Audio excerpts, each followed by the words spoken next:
हमारे गुरु जी ने ये भी सिखाया कि बेटा कभी भी पैसे के लिए गाना बजाना मत करना।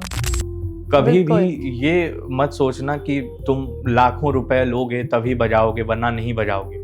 संगीत की साधना कर रहे हो, सरस्वती माता को याद कर रहे हो, तो जितना हो सके उतना अपने आप को बस उसी में रखो। माता कहीं ना कहीं से दे देंगी।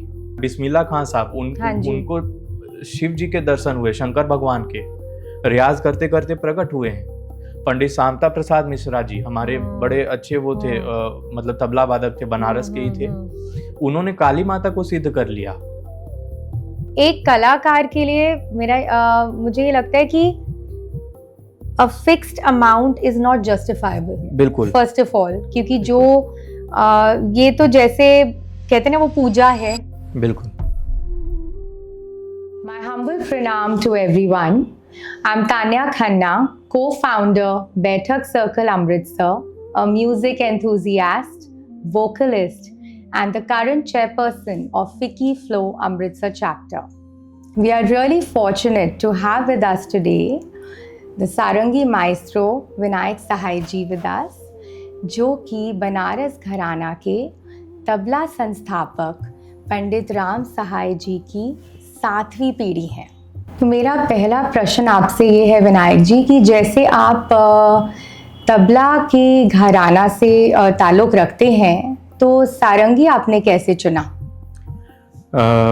एक्चुअली हमारे जो ग्रैंडफादर थे, हमारे पहले गुरु पंडित विद्या सहाय जी, उन्होंने जो है पहले तबला ही सीखा, लेकिन वो बड़े कमज़ोर थे, बचपन में ही बहुत ज़्यादा कमज़ोर अवस्था में थे, जिसकी वजह से फिर उनके पिताजी ने कहा कि तू एक काम कर, तू ये तबला नहीं, तू सारंगी सीख।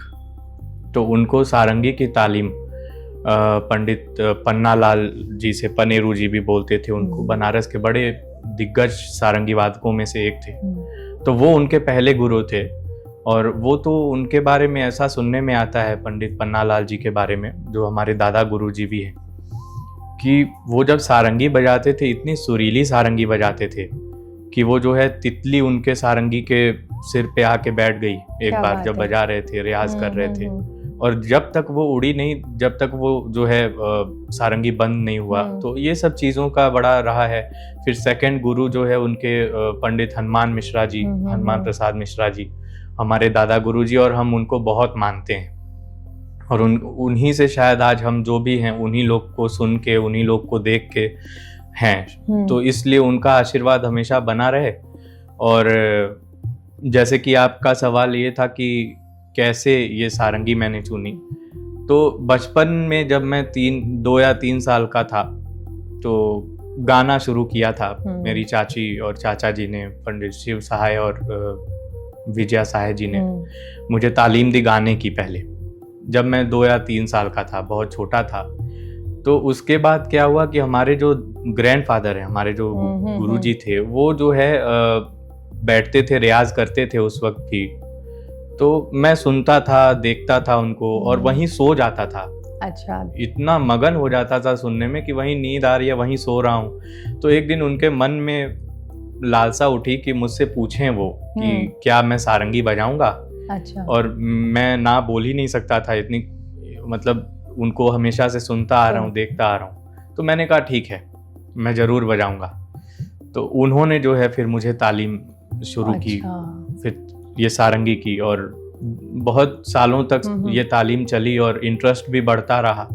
और धीरे धीरे करके मेरे ख्याल से 5 या 6 साल की उम्र में पहली परफॉर्मेंस अपनी दी, और कड़ी मेहनत करवाए। तो आपने करी ही होगी। जिस माहौल में आप बड़े हुए हैं, वहाँ पे संगीत ही जैसे शुरू से ही रहा है, तो आपकी जो दिलचस्पी है और जितनी आपकी लगन है, वो तो बहुत ज़्यादा ही रही हो। बिल्कुल। और एक्चुअली आपको मैं एक बात बताऊं कि तबला तो ठीक है, तबला हमारे घर में और लोग भी बहुत लोग बजाएं, लेकिन सारंगी जो है वो मुझे लगता है कि एक बहुत सुरीले वाद्य के साथ साथ बड़ा मिठास है इसमें, बहुत मिठास है।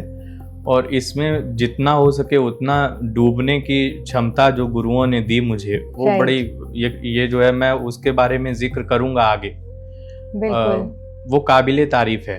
तो जैसे आपने ये साज सारंगी चुना और इसमें इतनी अपनी मेहनत डाली है और इतना सुंदर आप इस साज को बजाते हैं, मेरा ये मानना है कि कहीं ये जो साज है सारंगी कहीं लुप्त होते जा रहा है, क्योंकि आजकल इतने सारंगी वादक हमें जो बहुत सीखे हुए हैं वो इतने मिलते नहीं हैं। इसलिए हमें बहुत अच्छा लगा जब आपका मालूम पड़ा कि आप आ रहे हैं, क्योंकि सारंगी वादक ढूंढना मुश्किल है आजकल, जैसे आप जानते हैं। देखिए, सारंगी लुप्त होने का सबसे मेन रीज़न यही है कि इसको बहुत कठिन वाद्य के अंदर वो रखा गया, लेकिन कोई काम कठिन नहीं है। बिल्कुल, अगर उसको लगन से किया जाए। अब 4 साल का बच्चा क्या ही बजा लेगा। बिल्कुल। और वो हालांकि उसमें थोड़ा सा सहन करना ही पड़ता है। अब ये इस उंगली से बजती है, उंगली के टॉप मोस्ट लेयर से, राइट। और यहाँ से खून निकलना और ये सब होना सब होता है। मेरे को दिख रहा है कि आपका ये बहुत ज्यादा वहाँ पे जैसे ब्रूज हुआ हुआ है। जी, तो ये दर्द सहने वाली चीज, हर काम में मेहनत है। तो मुझे लगता है कि ये सबसे मेन रीजन है लुप्त होने का। दूसरा मेन रीजन ये है कि शायद सारंगी को उस वाद्य में नहीं रखा गया, क्योंकि ब्लाइंड इंस्ट्रूमेंट है ये। ओके। इसमें उंगली बहुत अंदाज से रखनी होती है, राइट। और मतलब लुप्त होने का मेन रीजन यही है। मुझे लगता है कि ये ब्लाइंड इंस्ट्रूमेंट है और वो बेसुरापन और ये सब चीज इसमें बहुत ज्यादा, तो लोगों ने शायद एडॉप्ट करना बंद कर दिया। पहले की बात की जाए तो पहले के गायक और ये जितने भी थे वो इसी इंस्ट्रूमेंट को एज अ अकम्पनीमेंट के रूप में लेते थे। अकम्पनी इंस्ट्रूमेंट जिसको कह सकते हैं। और अभी क्या हो रहा है कि हारमोनियम ने वो सारंगी की जगह ले ली है। हालांकि लेकिन जो डिटेलिंग सारंगी की सुनने में आती है वो with due respect to harmonium, but there is no comparison. अगर देखा जाए तो हारमोनियम अपनी जगह है जी। और जैसे कहते हैं ना कि आपके जैसे आप कह रहे हैं, ये एक रीजन हो सकता है जी कि इतनी इसमें तकलीफ भी होती है बजाने में। वो कहते हैं ना, नो पेन नो गेन। बिल्कुल वही बात है कि इसमें क्षमता है, टॉलरेंस है, ये सब एट्रीब्यूट्स की जरूरत है इस साज को बजाने के लिए। हाँ, और एक्चुअली इसको बड़े समझदारी से ये सब चीज करना पड़ेगा सारंगी को, क्योंकि हारमोनियम भरावट दे रहा है बिल्कुल गायक को, लेकिन क्या सारंगी वैसी भरावट दे रही है? तो वो बजाने वाले के ऊपर डिपेंड करता है। इसीलिए शायद जो वोकलिस्ट हैं उन्होंने हारमोनियम को ही अडॉप्ट किया और बहुत सारे, उन्हें हर किसी को नहीं बोलूंगा। हाँ जी। और बाकी हारमोनियम ने अपना एक ऐसा स्थान बना लिया क्योंकि वो भरावट है और उसमें शायद कहीं ना कहीं वो सुर हमेशा वही रहेगा, पक्का रहेगा। जैसे कि इसमें सुर को बैठाना पड़ता है, राइट। उसमें एक रीड पे सा रख के वो अपना काम कर देता है। वो सब चीजों में भरावट के रूप में और ये सब चीज में हारमोनियम एज कम्पेयर टू सारंगी आसान है बिल्कुल। लेकिन सारंगी जो है, अगर देखा जाए, अब जैसे कोई भी राग है उसमें जैसे मीड है, जैसे हम लोग राग केदार बिल्कुल वो है, तो अब राग केदार में कैसे हारमोनियम पे मीड बजेगा? अब वो सारंगी ही बजा सकती है बिल्कुल बिल्कुल। जैसे सा म ग प म प ध म प ध म सा ध म प म रे सा। अब ये जो चीज है ये गायक कर सकते हैं या फिर सारंगी कर सकती है, क्योंकि इसी में मुझे लगता है कि सारंगी अपने आप में आप परफॉर्मेंस के लिए इसका हम शोकेस कर सकते हैं। लेकिन अगर हम कहें कि सिर्फ हारमोनियम, यहाँ पे हमारी मतलब चर्चा सिर्फ हारमोनियम या सारंगी के ऊपर नहीं है, but harmonium would be an accompaniment instrument whereas sarangi is a complete in its own, like है ना, जैसे आपने मीन का इतना अच्छा हमारे को एक एग्जाम्पल दिया है इधर, तो मीन तो डेफिनेटली हारमोनियम में हमारी शोकेस हो ही नहीं सकती, जो कि बहुत खूबसूरती से सारंगी में आप इसका हमारे को शोकेस दे सकते हैं। बिल्कुल। तो ये चीज है, तो इसलिए शायद सारंगी लुप्त हो रही है। लुप्त भी नहीं बोलेंगे, धीरे धीरे उसको दोबारा से किया जा रहा है। उसको हम भी मेहनत में लगे हुए हैं, कोशिश में लगे हुए हैं कि ये लुप्त ना हो ये साज, क्योंकि बहुत ही प्यारा साज है, बहुत प्यारा साज है और इतनी मिठास है इसमें, बिल्कुल, जो कि मुझे लगता है आज की जो पीढ़ी है उनको भी मालूम होना चाहिए। उनको शायद जो आज की नई जनरेशन है उनको ये भी नहीं मालूम कि सारंगी है क्या। जी, और जिनको मालूम है वो पूछते हैं कि ये गदर में जो बजी है वो क्या वो वही है? मैंने बोला हाँ वही है। तो वो क्योंकि बस उसी तक सीमित रखा गया है, इस कारण से थोड़ा सा और इसमें मुझे लगता है कि एक्सपोजर की नीड है। और मैं सभी से कहना चाहूँगा जितने भी दर्शक यहाँ देख रहे हैं कि कोशिश करिए कि ज़्यादा से ज़्यादा इस इंस्ट्रूमेंट के खूबसूरती को समझिए और इस पे और वर्क और ज़्यादा से ज़्यादा इंटरेस्ट पैदा करिए। बहुत अच्छा है, बिल्कुल, अगर ये देखा जाए तो बहुत खूबसूरत है और आगे चल के शायद और अच्छा होगा। और हमारी ये कोशिश ही रहती है बैठक सर्कल में कि जितने साज लुप्त होने जा रहे हैं कोशिश रहेगी कि वो लुप्त कभी भी ना हो, क्योंकि इतनी हमारे मतलब संगीत जैसे आप कहते हैं being a vocalist, I feel बिना साज के being a vocalist also has no meaning, because जब तक हमारा ताल सुर होता है, ताल होता है, साज होता है, सारा साथ में ही मिलकर संगीत बनता है। जैसे कहते हैं ना हर एक चीज की अपनी इम्पोर्टेंस है, एंड सारंगी की तो डेफिनेटली अपने आप में ही बहुत इम्पोर्टेंस है। बिल्कुल बिल्कुल सही है।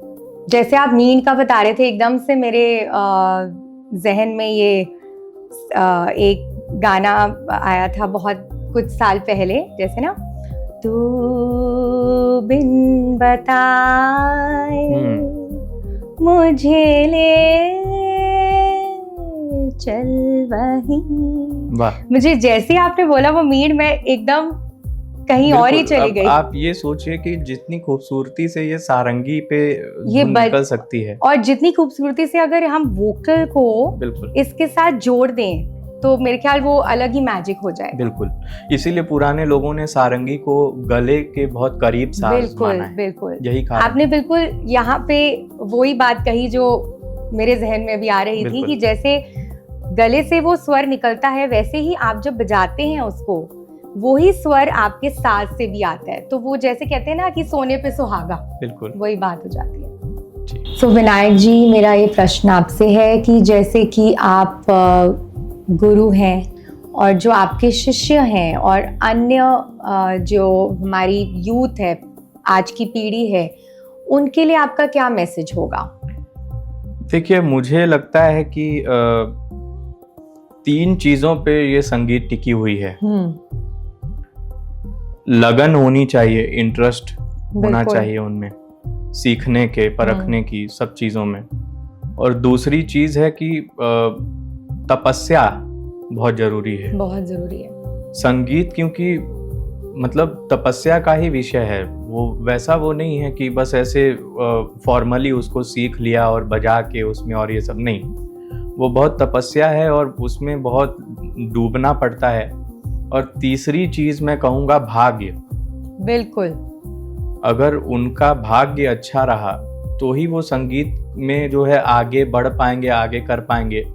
और मुझे लगता है कि भाग्य खुद से ही बना पाएंगे हम लोग। अगर आगे जो भी पीढ़ी यहाँ बैठी हुई है, सभी ऑडियंस में भी कई लोग ऐसे होंगे जो म्यूजिक से होंगे, तो उनको मैं यही बोलना चाहूँगा कि एक तपस्या जो है वो अगर करते रहें, अपना जो काम है वो ईमानदारी से करते रहें, तो 100% है कि उनका भाग्य बदलने में देरी नहीं लगेगी। सरस्वती माता कहीं ना कहीं उनके रियाज को, उनके एक मेहनत को, उनके तपस्या में अपने आप में वो शामिल होती हैं। बिल्कुल, और उनका साथ देती हैं। एकदम सही कहा आपने, क्योंकि जहाँ पे आप पेशेंटली नहीं करेंगे, क्योंकि आजकल जैसे आप देखते ही हैं कि ऑटो ट्यूनिंग, हाँ, है ना, जैसे इलेक्ट्रिक म्यूजिक, लेकिन लाइव म्यूजिक में जी वही हमें पता लगता है कि कितना काम हुआ है, कितनी मेहनत लगी है, कितना रियाज हुआ है।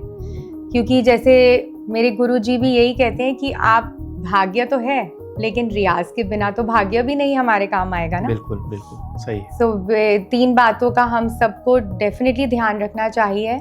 डेफिनेटली हम म्यूजिक लवर्स हैं, लेकिन अगर हमने तालीम हासिल करनी है उसमें हमें अपने गुरुओं की बात पूरी माननी चाहिए, रियाज करना चाहिए, पेशेंस रखनी चाहिए। एवरीथिंग इज नॉट इंस्टेंट, आजकल सब कुछ इंस्टेंटली चाहिए, है ना।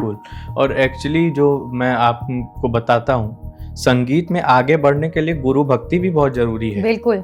अब आजकल लोगों में मैं देखता आ रहा हूँ कि गुरु के प्रति कितने ईमानदार हैं, कितने नहीं हैं। वो तो खैर एज अ गुरु मैं देख ही रहा हूँ, बहुत लोगों को सिखाने में और बतलाने में ये बात मुझे पता चलती है कि कौन कितना भाव में है, नहीं है। बिल्कुल। तो आजकल जो पुराने लोगों में जो विचार थे गुरुओं के प्रति, मेरे गुरुजी खुद बताते थे कि उनके गुरुजी ने 1.5 मिनट 2.5 मिनट की चीज बताई थी उनको कि इसका रियाज करना है। वो एक पलटा खत्म होने में वो 2.5 मिनट का वक्त लगता था। राइट। और उन्होंने उनको बोल दिया कि बेटा जाओ और उसको 1000 बार गिन के करके आना। और वो मेरे गुरुजी बताते हैं कि बेटा उन्होंने बोल दिया और मैंने कर दिया। और रात को 2:30-3 बजे तक जाग के 1000 बारी करना तो हाँ कितने ही घंटे लगे होंगे उनको। वो ईमानदारी से रियाज जो है बहुत जरूरी है। गुरु भक्ति बहुत जरूरी है, बहुत जरूरी है। ये सब चीजों में बड़ा, मेरे पिताजी श्री प्रभु सहाय जी थे, बड़े अच्छे सारंगी वादक थे। वो भी गुजर गए जब मैं 8 साल का था ट्रेन एक्सीडेंट में। तो वो भी बड़े, ये जो गुरु जी के प्रति इतने ईमानदार थे, उनके बारे में सुनने में आता है, मैं तो बहुत छोटा था उस वक्त, उनके बारे में सुनने में आता है कि गुरु के घर से कॉल आया कि खाना नहीं खा रहे हैं। बहुत बूढ़े थे दादा गुरु जी हमारे, तो खाना नहीं खा रहे हैं, तो तुरंत वो खाना पीना अपना छोड़ के उठ के जाते थे उनको खाना खिलाने के लिए। अच्छा, ये गुरु भक्ति थी उनकी। ये ही भक्ति है जो आजकल मिसिंग है। बिल्कुल। एंड आई फील जैसे if I talk about my self, definitely आप जैसे घराने से आए हैं तो वो तो कोई और ही बात है कि क्योंकि आप पले बड़े उसी घराने में हैं। तो in my house my mother is also vocalist, और जैसे हमारे घर में भी ये गुरु शिष्य कॉन्सेप्ट शुरू से ही रहा है। तो ये बैठक का जो सपना था, जो कि हमने मिलकर हमने एक टीम बनाई है, और हमें बहुत खुशी हो रही है कि ये हम कर सक रहे हैं और लोग इसको लाइक भी कर रहे हैं, लोग फॉरवर्ड भी आ रहे हैं इसके लिए। इसका यही रीज़न था, क्योंकि मुझे लग रहा था कि कहीं ना कहीं ये पूरा सिनारियो ही बदल रहा है। हर चीज़ बहुत इट्स गोइंग टूवर्ड्स, जो कल्चर है वो हमारा वेस्ट की तरफ ज़्यादा जा रहा है जी। और जहाँ मुझे लगता है कि ये गुरु शिष्य का जो it's more like a discipline, like growing up in a play, like हमारा था कि चलो 2 घंटे गुरुजी ने आना है, हमें संगीत सिखाना है, तो वो 2 घंटे हमारा डिसिप्लिन है, वो रियाज का टाइम है वो। तो उसमें भी मुझे लगता है कि आजकल की पीढ़ी को अगर वो करने को हम if we really try to give this to them, it will be a gift from us, because this is going to make them patient, this is going to make them definitely successful। और मेरा ये मानना है कि जो संगीत है, music is the biggest healer. And मेरा ये इस साल का प्रण भी है कि म्यूजिक फॉर मेंटल हेल्थ। वाह। तो आजकल आप देखते हैं कि इतने लोग भाग रहे हैं, साइकोलॉजिस्ट पे जा रहे हैं, डॉक्टर्स पे जा रहे हैं, दवाइयाँ खा रहे हैं, डिप्रेशन हो रहा है। तो कहीं ना कहीं I feel they don't need a medicine, they don't need a chemical, all they need is music. Because जैसे आप जानते हैं कि sound I feel has been scientifically proven to be the best medicines. So जैसे music healing है, उससे बेहतर I don't think कोई हीलिंग हो भी सकती है। Actually, आपका इसमें जैसे कुछ क्या विचार है?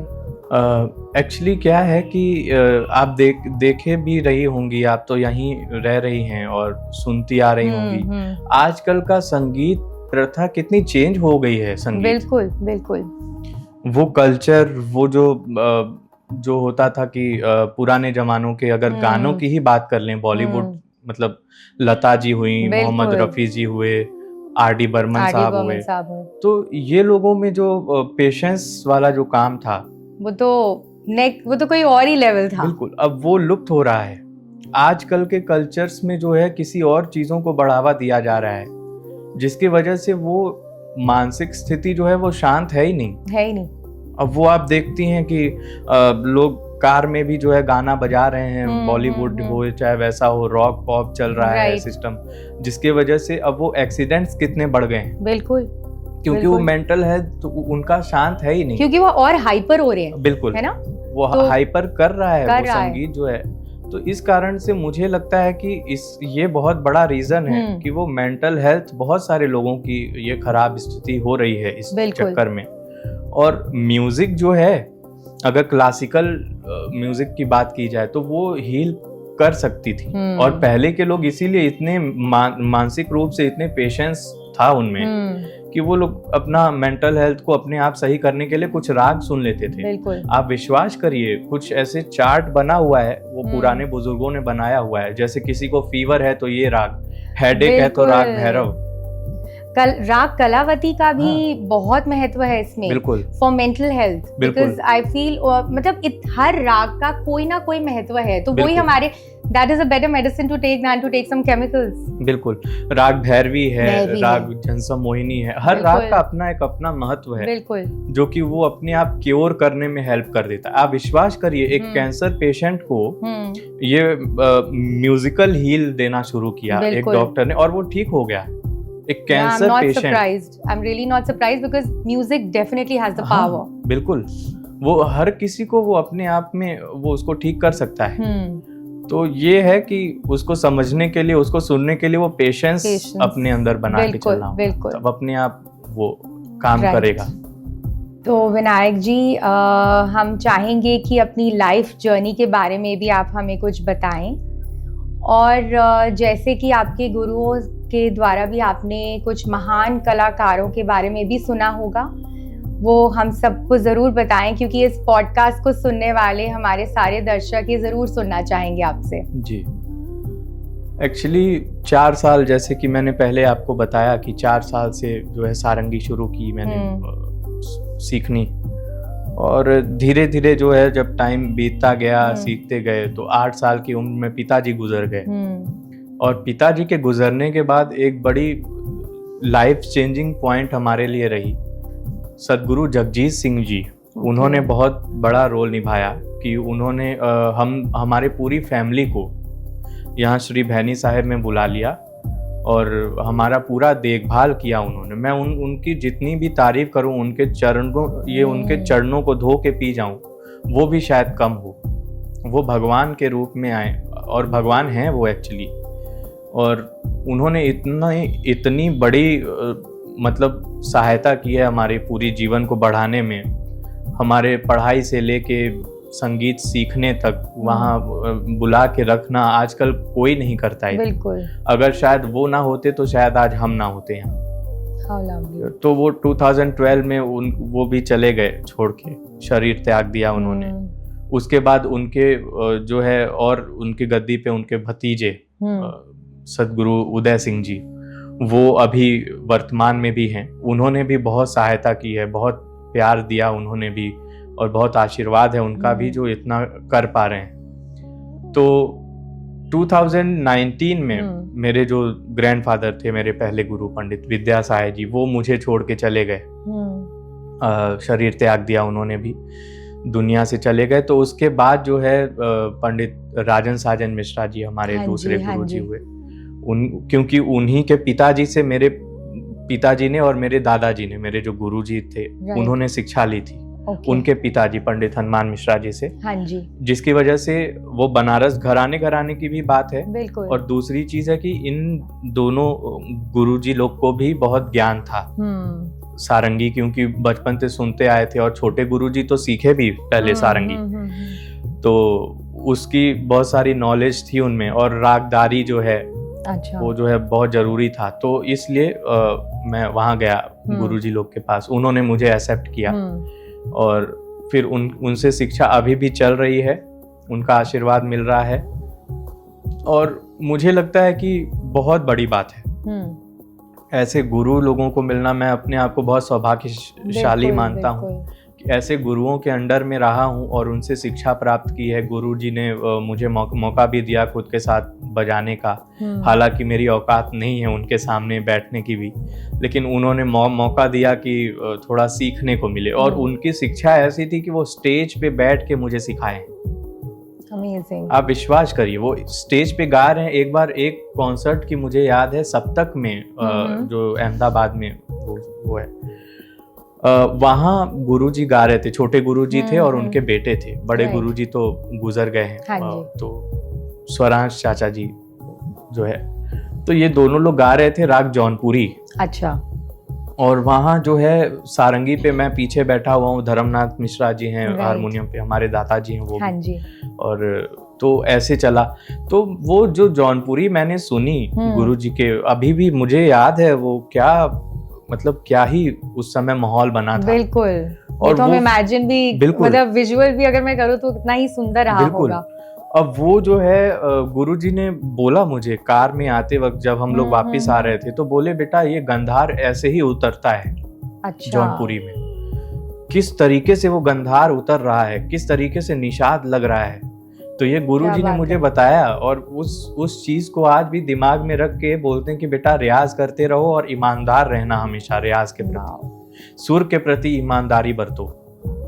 मैंने बहुत जगह बजाया और गुरुजी भी बैठ के सुने, तो मुझे हंसी आती है कि एक बार मैं बजा रहा था गया जी में, और बजाने के बाद बहुत अच्छा कॉन्सर्ट हुआ, सब हुआ। गुरुजी बैठ के बहुत एप्रिसिएशन दिए कि हाँ बेटा ठीक है, अच्छा है। अब वो अपने रूम में गए, राइट। और मैं अकेला उनके रूम में गया कि गुरुजी आशीर्वाद चाहिए हाँ कि और जी। अच्छा होते रहे।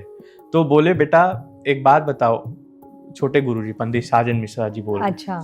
कि बेटा एक बात बताओ कि कुछ कमी लगी कि पूर्ण हो गए हो। ये सवाल था ये उनका। सवाल भी काफी कठिन हाँ। है अब अपने वो में। क्योंकि अब गुरु इस तरीके से पूछ रहा है तो बिल्कुल, जरूर बिल्कुल। कुछ उसमें बात होगी। बिल्कुल। तो मैंने उनको बोला कि गुरुजी शायद अभी थोड़ी कमी है, ईमानदारी की कमी है, वो ईमानदारी नहीं है अभी। तो गुरुजी बोले कि बेटा बस इसी ईमानदारी को जीवन भर जो है इसी की साधना करना। बिल्कुल। एक पल भी, अगर मैं दर्शकों को भी यही, ऑडियंस को भी यही कहना चाहूंगा कि जो भी संगीत कर रहा है, सीख रहा है, अगर उसके अंदर ईमानदारी नहीं है सुरों के प्रति और रियाज के प्रति, तो वो कभी सच्चा कलाकार नहीं बन पाएगा। बिल्कुल बिल्कुल। तो वो जो ईमानदारी पैदा कर लेगा जो भी कलाकार, वो हमेशा ईमानदार रहेगा। और कभी भी, अच्छा हमारे गुरु जी ने ये भी सिखाया कि बेटा कभी भी पैसे के लिए गाना बजाना मत कर, कभी भी ये मत सोचना कि तुम लाखों रुपए लोगे तभी बजाओगे, वरना नहीं बजाओगे। संगीत की साधना कर रहे हो, सरस्वती माता को याद कर रहे हो, तो जितना हो सके उतना अपने आप को बस उसी में रखो। माता कहीं ना कहीं से दे देंगी, वो कहीं ना कहीं से व्यवस्था कर देती हैं। मेरे साथ बहुत बार ऐसा हुआ है। अच्छा। हाँ, कि मैं सारंगी बजा रहा हूँ और सोच रहा हूँ कि मैं क्या करूँ, लेकिन बाद में ये पता चलता है कि क्यों नहीं। अगर इस साधना को करके अगर हमको भगवान की प्राप्ति हो जा रही है, आप विश्वास करिए, मैंने कितने गुणी लोगों को सुना है, उनके बारे में सुना है। बिस्मिल्लाह खान साहब, उनको शिव जी के दर्शन हुए, शंकर भगवान के, रियाज करते करते प्रकट हुए हैं। पंडित शांता प्रसाद मिश्रा जी हमारे बड़े अच्छे वो थे, मतलब तबला वादक थे, बनारस के ही थे। उन्होंने काली माता को सिद्ध कर लिया। पंडित बिरजू महाराज जी हमारे छोटे गुरु जी के, पंडित साजन मिश्रा जी के ससुर जी हुए, वो बड़े अच्छे डांसर, आप तो उनसे रूबरू और भी बहुत लोग जानते होंगे। अब वो श्री कृष्ण भगवान के दर्शन हुए उनको, उससे ऊपर क्या है? बिल्कुल है। तो वो पैसा कहीं ना कहीं सीमित कर देता है, वो जस्टिफाई कर ही नहीं सकता। बिल्कुल। एक कलाकार के लिए मुझे ये लगता है कि a fixed amount is not justifiable. बिल्कुल। First of all, क्योंकि जो ये तो जैसे कहते हैं ना, वो पूजा है। बिल्कुल। अपनी इतनी आप हम मतलब जैसे जिस हम्बलनेस से आप बोल भी रहे हैं, वो लगता ही है कि गुरुओं ने आपको वो एक्चुअली, आप बहुत भाग्यशाली हैं कि ऐसे गुरुजन आपको मिले। बिल्कुल, और बिल्कुल। इतनी अच्छी उन्होंने आपको शिक्षा दी है कि उससे ऊपर तो कुछ हो ही नहीं सकता। और वही आपकी हम्बलनेस में हमें दिखाई दे रहा है। अब वही वो जो शिक्षा है, वो शायद आजकल बहुत लोगों को, मैं ये भी कहना चाहूँगा कि आजकल घमंड जो है बहुत जल्दी आता है। ये ऐसी विद्या है कि उसमें घमंड बहुत जल्दी आता है। तो वो घमंड को कैसे कंट्रोल करना है, वो गुरु के चरणों में रह के ही वो घमंड कंट्रोल में रहेगा। इससे मुझे एक बात याद आती है जो मेरी मदर हमेशा कहते हैं, और आज तक उन्होंने, she will never appreciate me instantly, because उनको लगता है कि ठीक है, आप ग्राउंड जीरो पर रहो। बिल्कुल। अगर पहले ही आपको हम जैसे आपकी शाबाशी करेंगे तो और आप उड़ने लगोगे, तो हाँ। आप जमीन पर ही बैठो, है ना। वैसे ही बिल्कुल। हमारे गुरु, जैसे मेरे गुरुजी जो हैं दिल्ली में, और बहुत जनों से सीखने, गुरुओं का से सीखने का मौका मिला, उन सब से यही शिक्षा मिली है कि ठीक है। और यही मैं उनके बारे में सोचती हूँ कि अगर हमें वो जो हमें टोकते हैं और जो हमें वो बताते हैं और ज़्यादा हमारा अप्रिसिएशन नहीं करते, वो हमारे लिए अच्छा है, बिल्कुल क्योंकि उसी से हमारे अंदर हम्बलनेस आती है बिल्कुल। एंड उसी से हम तरीके से कर सकते हैं। आपके इस बात से एक और बात याद आती है, हमारे छोटे गुरुजी बोले कि बेटा कभी ऑडियंस की तालियों पे मत जाना। बिल्कुल। अगर किसी जगह जाओ बजाने के लिए तो वो उस जगह से दोबारा बुलावा आए, तब तो सोच लो कि तुम कामयाब हुए हो, वहां पे बिल्कुल। सफल हुए हो, वरना नहीं हुए हो। तो ये सब चीजों का बड़ा खास ध्यान रखना है। अच्छा, दूसरा प्रश्न आपका ये था कि गुरु द्वारा जो है और क्या क्या लोगों के बारे में, पुराने लोगों के बारे में, तो वो तो मतलब अथाह महासागर है। बिल्कुल। अब वो जो मैंने गुरुओं से सुना है, सीखा है, उनके बारे में सुन के, उनसे भी तालीम लेके कि किस तरीके से वो रियाज किया करते थे, अपने गुरु से मैंने पूछा। तो जैसे हमारे दादा गुरु जी पंडित हनुमान मिश्रा जी, वो ऐसे थे कि ठुमरी के बादशाह थे। अच्छा। उनकी सारंगी ऐसी गाती थी, वाओ। और वो जब बजाते थे तो लगता था कि एक एक शब्द जैसे गा रहे हैं सारंगी के थ्रू। वो ऐसी साधना किए थे कि बेगम अख्तर जी एक बार सुन रही थी उनको, बैक स्टेज कहीं रियाज कर रहे थे रूम में बैठ के, तो बेगम अख्तर जी वहां पहुंची, उन्होंने ये जिक्र खुद किया है।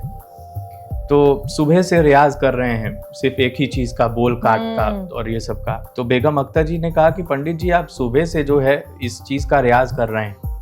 तो उन्होंने बोला ये इधर नहीं, आपको स्टेज पे पता चलेगा। तो बेगम अख्तर जी के साथ वो बजाने के लिए बैठे, और वो ऐसा बोल काट किए गजल्स, ठुमरी और ये सब की, कि बेगम अख्तर जी ने उनका हाथ चूमा है। अमेजिंग। कि ये हाथ जो है बहुत बहुत ही जो है कीमती है। वाओ। अब उनके बाद उनके छोटे भाई, सारंगी के सम्राट कहलाए पंडित गोपाल मिश्रा जी, वो हमारे आइडल रहे हैं। दोनों भाई जो है हमारे दादा गुरुजी और उनके छोटे भाई सारंगी सम्राट पंडित गोपाल मिश्रा जी। हाँ जी। अगर गोपाल मिश्रा जी नहीं होते तो शायद आज मैं नहीं होता। वो गोपाल बब्बा जो है, मैं उनको छोटे बब्बा भी बुलाता था। तो छोटे गुरुजी के चाचा जी थे वो। अच्छा। तो इन लोगों से भी बहुत कुछ सुनने को मिला उनके बारे में कि वो ऐसे थे, ऐसे ऐसे काम करते थे सारंगी में, इस तरीके से रियाज और इस तरीके का जो है उनमें रूह कैसे पैदा करनी है, ये सब चीज। तो उनके बारे में सुनने के बाद ये पता चला कि वो रियाज का जो हिम्मत, अभी फिर से मैं हंस रहा हूँ इसलिए क्योंकि ये सब चीजें मेरे साथ घटी हैं कि एक बार फोन पे ऐसे ही गोपाल मिश्रा जी की कोई चीज मैंने लगा दी रिकॉर्डिंग, और क्या ताने आ रही थी, बिल्कुल जैसे एकदम क्लियर ताने। तो मैंने गुरुजी से पूछा कि गुरुजी ऐसी तान जो है आ रही है मेरी, अपने गुरुजी से पूछा, पंडित विद्यासाय जी से। राइट। तो वो बोले बेटा बजाओ जरा, तान मार के आओ। तो मैं तान मार के आया और फिर बोल रहे हैं बेटा आप रिकॉर्डिंग चलाओ। जब रिकॉर्डिंग चला रहे हैं तो यहाँ से यहाँ उतर गए। वो बिल्कुल, अब क्योंकि छोटा भी था और ऐसी इतनी रियाज में भी बड़ा ताकत का काम है, तो वो बोले बेटा और रियाज की है कि नहीं बिल्कुल जरूरत, तुम खुद बताओ ये। तो बोले हाँ है। तो मैंने कहा, तो फिर वो बोले कि बेटा बस फिर रियाज करोगे तो ऐसा बजाओगे। आपको मैं एक बात बताऊं, तान से याद आया, जिस चीज से मुझे सबसे ज्यादा डर लगता था बचपन में वो था तान। उससे मैं भागती थी, क्योंकि अगर आप सोचो अगर गाने में हमें इतना डर लगता है तो उसको बजाने में और भी कितनी मेहनत लगती होगी, क्योंकि उसको हर एक नोट को आपने उसी पे जाके it has to hit the right chord. बिल्कुल। सो मैं आपकी बात पूरी मतलब समझ सकती हूँ कि कितना मुश्किल रहा होगा इसका रियाज करना, और इसको बार बार मतलब कम से कम जैसे आप कह रहे हैं 1000 बार करने के बाद जो वो करेक्ट आती है। वो 1000 भी कम है, 1000 भी कम है, 10 लाख 15 लाख बार करने के बाद जो है वो एक साधना का, जो मैंने बोला था शुरू में कि साधना का विषय है, तो वो 10 लाख बार गुरु लोगों ने किया तब जाके उनका सदा है। और ये करने Commendable. के लिए तो वो लाइफ बीत जाती है। बिल्कुल बिल्कुल। और अगर वो सही ना हो, 10 लाख भी बार अगर सही से ना हो, ईमानदारी के रियाज में वो ना आवे, तो वो कोई मतलब नहीं है बजाने का। दूसरी चीज, अब बहुत सारे गुरु लोगों के बारे में सुना। अब कोई एक गुरुजन थे, पुराने लोगों में कोई पुराने बहुत बड़े रियाजी थे, सारंगी Right. बजाते थे। अब वो जैसे ही हाथ गर्म हो रहा है, हम लोग पाउडर लगाते हैं, वो पानी लगाते थे। ओह, लस्सी वाला जो बड़ा सा गिलास होता है, Right. वो इतना बड़ा गिलास जो है वो पानी से भर देते थे, और वो वही उसी में पानी से वो पानी लगा के अच्छा। बजा रहे हैं। तो पानी मतलब पानी लगा सकते हैं? लगा नहीं सकते, क्योंकि वो इसको और हार्श कर देगा। वो Right. काटने में और वो बिल्कुल, बहुत तो फिर तेज मतलब दर्द, कितना पेन। ही उनको पेन हाँ, होता होगा। लेकिन वो ये मतलब what was the reason for putting water? हाँ, वो क्योंकि वो साधना कर रहे थे। Okay. वो बोले कि जब तक तपस्या, हाँ। तपस्या ही हुई है तो हाँ। पूरी, है ना? और वो बोले कि जैसे ही ये पानी, इतना बड़ा ग्लास पानी जब खत्म होगा, तब मेरा 1 घंटे का रियाज होगा। Oh my God. आप ये समझिए कि उसको खत्म होने में कितने दिन का रियाज लगेगा। तब वो बोल रहे ये हैं कि 1 दिन तपस्या का। तो खैर मैंने देखी नहीं है ऐसी हाँ। तपस्या, बट दिस इज कमेंडेबल। हाँ, वो बोले कि Commendable. 1 घंटे का रियाज हुआ है अभी। और Wow. 2 चाचा भतीजे थे, पंडित शंभू जी और सिमेरू जी। ये Right. 2 लोग थे, बहुत पुराने हाँ जी। लोग हैं ये। तो शंभू जी चाचा जी थे उनके, सिमेरू जी उनके भतीजे थे। राइट। तो शंभू जी रियाज कर रहे हैं। रियाज ऐसा करते थे कि हर दिन उनकी जो पहली जील होती थी, उसको तार बोलते हैं, फर्स्ट स्ट्रिंग बोलते हैं, वो खून से लथपथ तार जो है, और सिमेरू जी के घर के बाहर फेंक के आते थे। क्यों फेंक के आते थे? कि वो उसको देख के रियाज मारने में लग जाएं। पहले के लोगों में खार हुआ करता था। खार उसको कहते हैं जो जैसे कोई अच्छा बजा रहा हो तो मैं उससे अच्छा निकल के दिखाऊं। अच्छा, रियाज करके। एक जेलस होती है, जलन। तो ये कंपेटिटिवनेस हो गई ना, तो कि वो ये कि हमने और मेहनत करके और आगे जाना। बिल्कुल। तो वो एक अपने आप में एक उसको मोटिवेशन के रूप में देखना, वो बहुत बड़ी बात है। लोगों में आजकल यही सब की कमी है। अगर कोई अच्छा गा बजा रहा है तो उसको कैसे खींच लें, टांग कैसे खींच लें।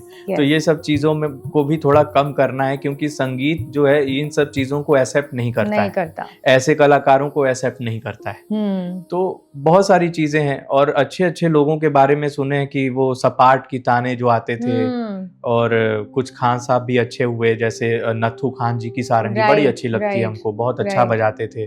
बुंदू खान साहब हुए, राम नारायण जी, और सुल्तान खान साहब हैं, और अच्छे अच्छे लोगों में वैसे उठना बैठना।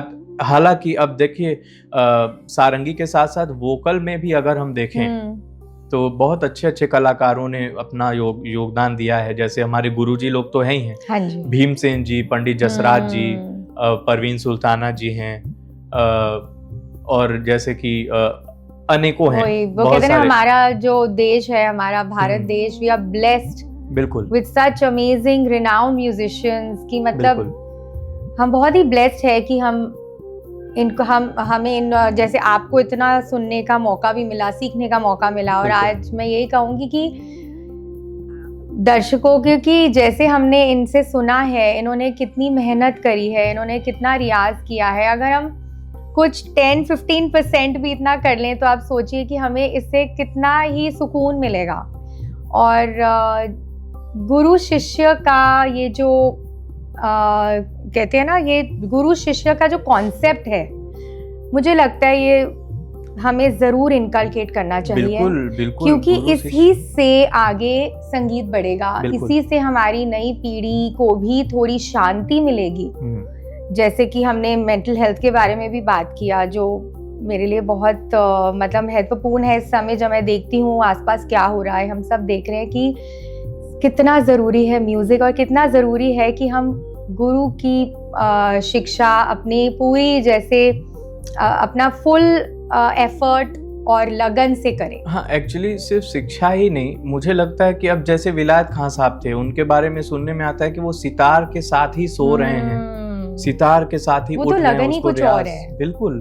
अब वो उनके बारे में सुनने में आता है कि एक तार की झनकार और उनमें एकदम वो सपाट खींच के आ जा रहे हैं। बहुत कठिन काम है।